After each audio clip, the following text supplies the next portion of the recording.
1632 অক্ষর এই নামেরই গুণে পুরিল না বালক প্রহ্লাদ, পুরিল না বালক প্রহ্লাদ জ্বলন্ত আগুনে।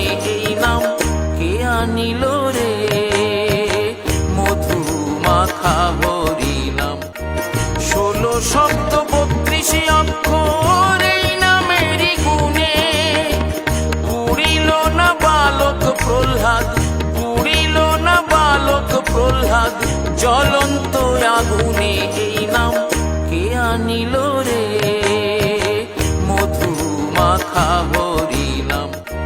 1632 অক্ষর এই নামেরই গুণে পুরিল না বালক প্রহ্লাদ, পুরিল না বালক প্রহ্লাদ জ্বলন্ত আগুনে। এই নাম কে আনিল রে মধু মাখা হরি নাম। 1632 অক্ষর এই নামেরই গুণে পুরিল না বালক প্রহ্লাদ, পুরিল না বালক প্রহ্লাদ জ্বলন্ত আগুনে। এই নাম কে আনিল রে মধু মাখা হরি নাম। 1632